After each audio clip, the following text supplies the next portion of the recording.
베트남의 대표 음식인 쌀국수 펀은 전 세계적으로 많이 사랑받는 음식입니다. 베트남은 전 국민의 70%가 농업에 종사하는 농업국가인데다 1년에 최대 산모작이 가능한 날씨와 비옥한 농토로 인해서 벼농사에 아주 적합한 환경을 갖추었습니다.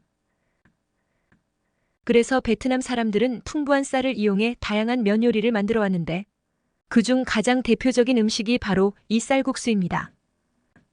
베트남에선 이 쌀국수의 종류 또한 상당히 많은데요. 베트남 중부 후에 지방에서 유래한 분보 후에, 중국에서 캄보디아를 거쳐 베트남으로 유입된 후 띠에우, 겉보기에는 포와 비슷하지만 양념에 절인 생선을 구워 먹는 짜카라는 음식에 면을 넣어서 만든 음식인 분짜카.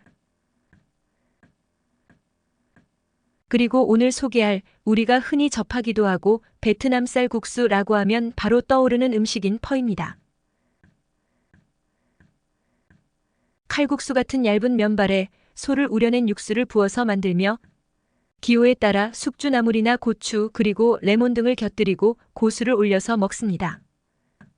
거기에 닭고기냐 소고기냐 미트볼이냐에 따라서 이름이 달라지기도 합니다. 고수향 때문에 호불호가 갈리긴 하지만 깔끔한 국물과 쫄깃한 면발로 인기가 많은데요. 사실 베트남의 쌀국수 펀은 전쟁과 분단의 산물입니다. 그리고 인기와 지명도에 비해서 상당히 짧은 역사를 지니고 있는데 베트남 북부 지방 하노이 남딘에서 유래했다는 설과 프랑스 음식 포 토페에서 유래되었다는 등의 여러 가지 설이 전해지며 정확하게 개발된 시기에 대해서는 알려진 것이 없습니다. 첫 번째는 약 100여 년 전 19세기에 만들어졌다는 설입니다.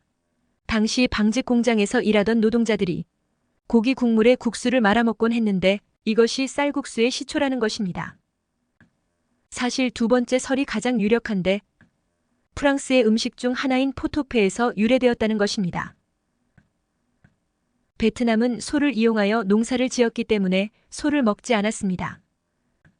그러나 프랑스의 식민 지배를 받게 되면서 프랑스의 소고기 요리법이 베트남에 점차 전파되기 시작했습니다.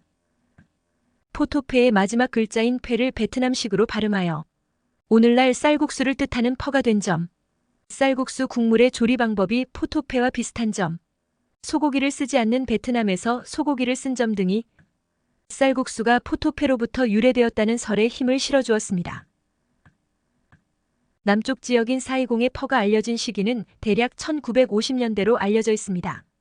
북쪽 사람들이 남쪽에 직장을 구해 내려오면서 자연스럽게 유입되었다고 합니다. 맑고 깔끔한 국물이 특징인 하노이 쪽과 다른 점은 국물이 약간 더 달고 고수, 숙주 등을 추가하여 두반장 같은 소스를 곁들인다는 점입니다. 오늘날 전 세계인들의 입맛을 사로잡은 베트남 쌀국수에 대해서 간단하게 알아보았는데요.